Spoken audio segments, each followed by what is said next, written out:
What's going on, everyone? Austin John Plays here, and today I'm going to be going over how you could get Giratina and its level 100 origin battle in Pokemon Brilliant Diamond Shining Pearl.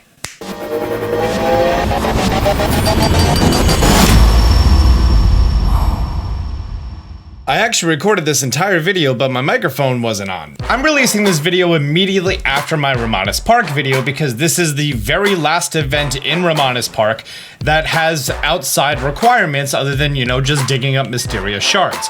And in order to actually do the level 100 Shadow Giratina origin battle, which is a pretty cool battle, you do actually need to have Giratina first. So let's go ahead and get Giratina. Also, real quick, I want to do a shout out to you guys at the beginning of Pokemon Brilliant Diamond Shining Pearl. Those videos had about a 40% subscriber to non-subscriber ratio, and now we're at 48.8%. That means that 8% more of you guys who are watching these videos decided to subscribe to my channel, so thank you for that. And if you found my videos and walkthroughs and tips and tricks helpful, you may want to consider hitting that subscribe button. It's not going to change how much I show up in your recommended videos anyways, it just lets me know that you appreciate what I do. Great, thanks so much. From Veilstone City, we are going to be making our way south, out of town. Before you leave town, I am going to recommend you pick up some repels, just because you're going to be fighting a whole bunch of wild Pokemon, including Pokemon up to, I believe it's level 66 wild Pokemon. So if your team is at level 66, I don't know if you should be over here. Anyways, we're going to make our way this way to the Spring Path. And once we make our way into the Spring Path, you're gonna see just this tree with the shadow. We're gonna walk into the shadow tree. Here's the send-off spring. Now's a great time to start popping those repels. And we're going to be making our way up this rock climb. Fairly certain you need to be in the post game for this. I don't know if you need the national dex for this. I'm just gonna group it all together with be in the post game, have the national dex, and then come here.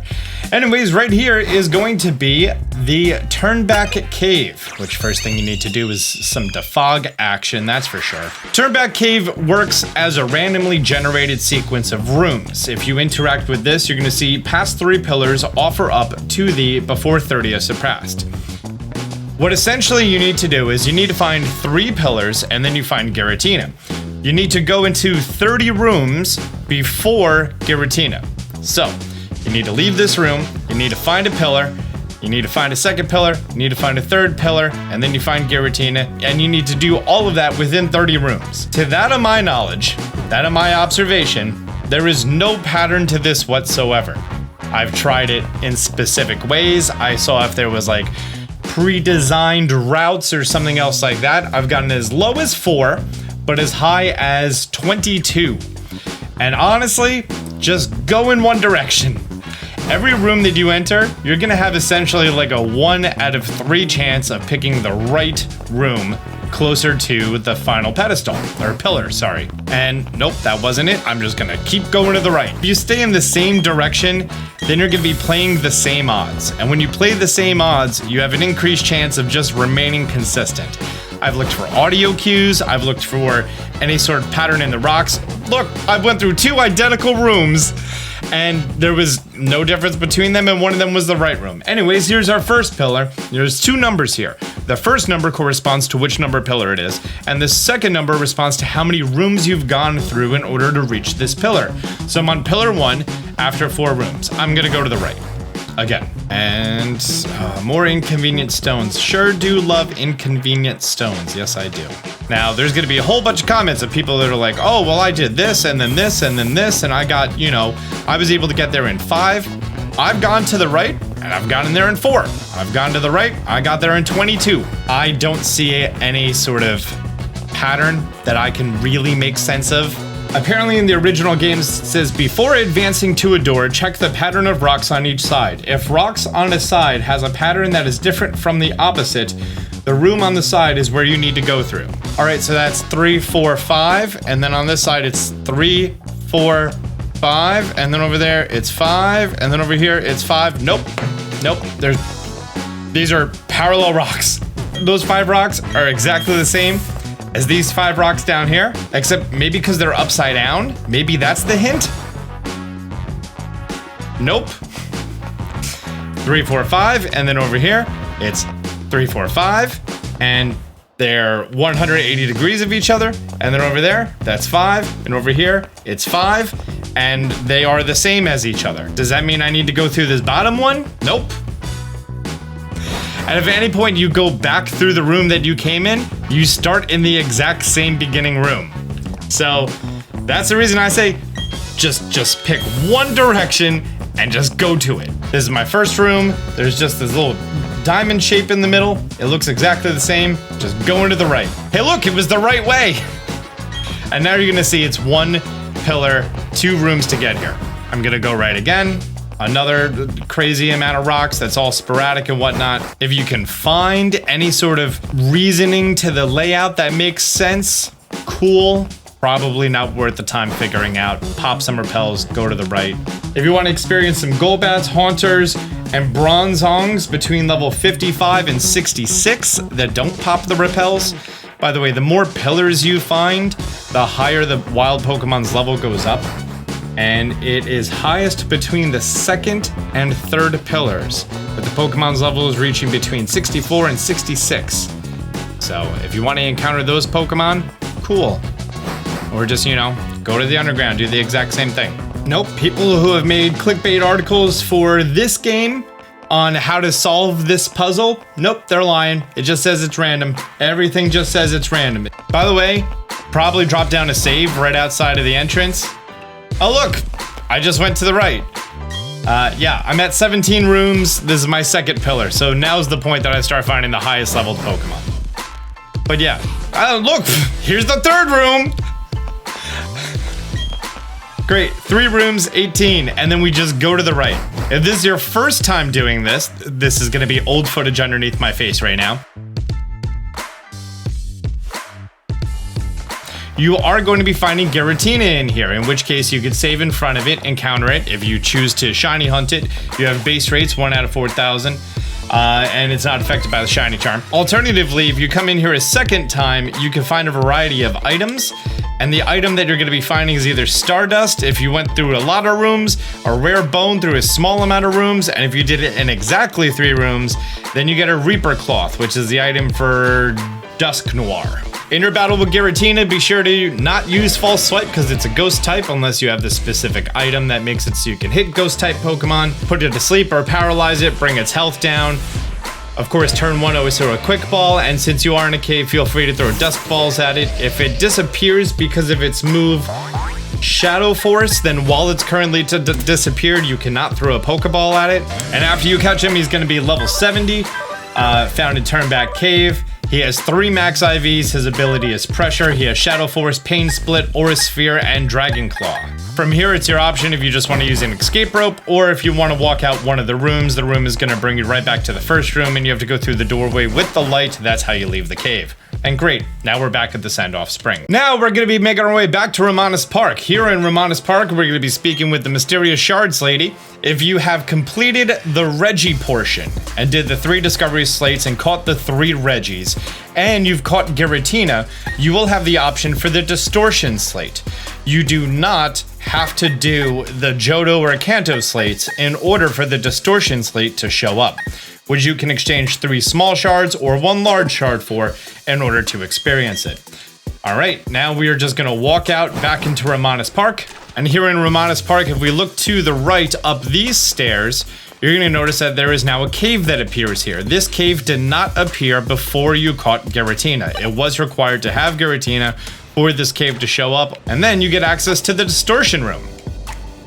You're gonna get a cool sweeping cinematic as soon as you walk in here.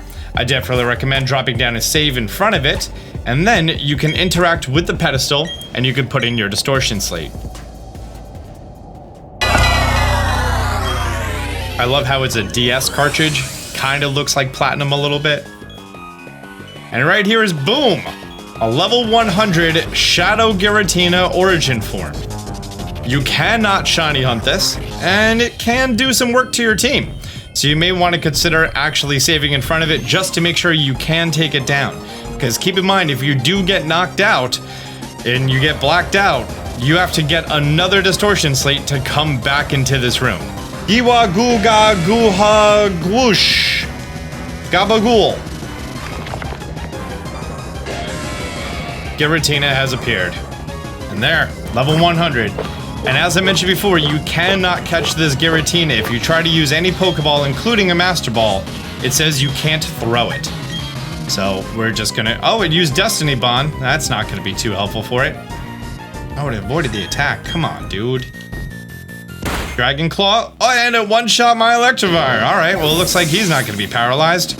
You know what? I think it'd be pretty fitting if I use my Giratina to take out this Giratina.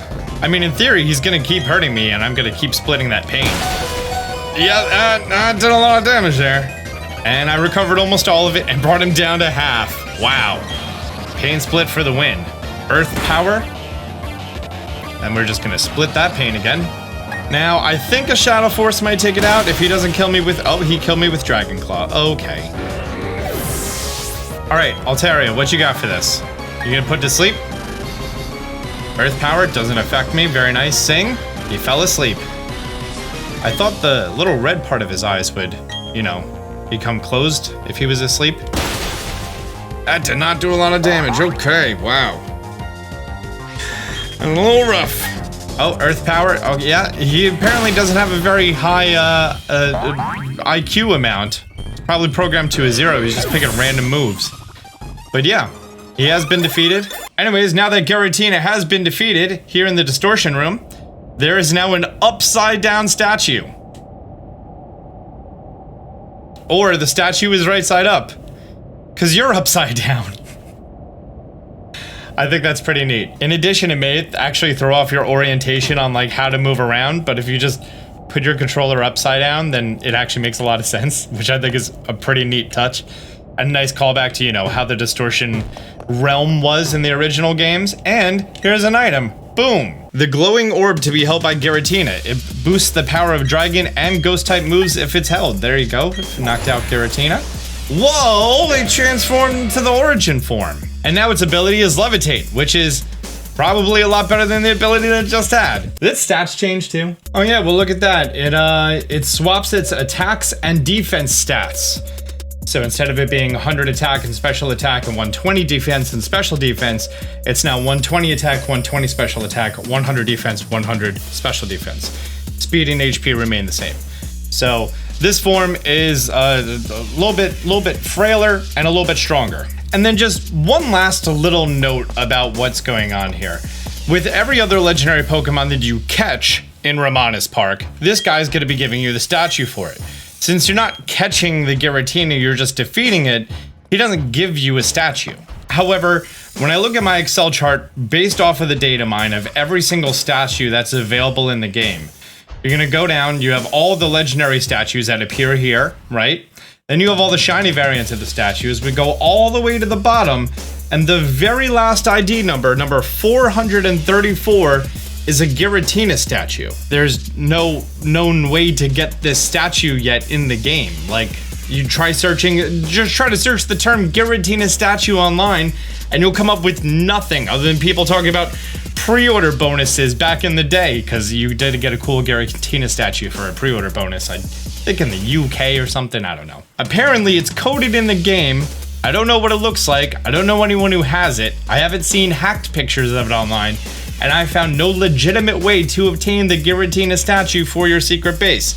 Maybe that's gonna be in a future update. Maybe it was just in there as a thing that can be a thing, but they made it not a thing, so maybe it's not a thing. Well, my dudes, I hope you found this video on how to get Giratina and its level 100 origin battle helpful. If you did, do me a favor, hit the thumbs up button down below. If you're new to the channel, be sure to subscribe, turn on notifications. Until next time, Austin John out.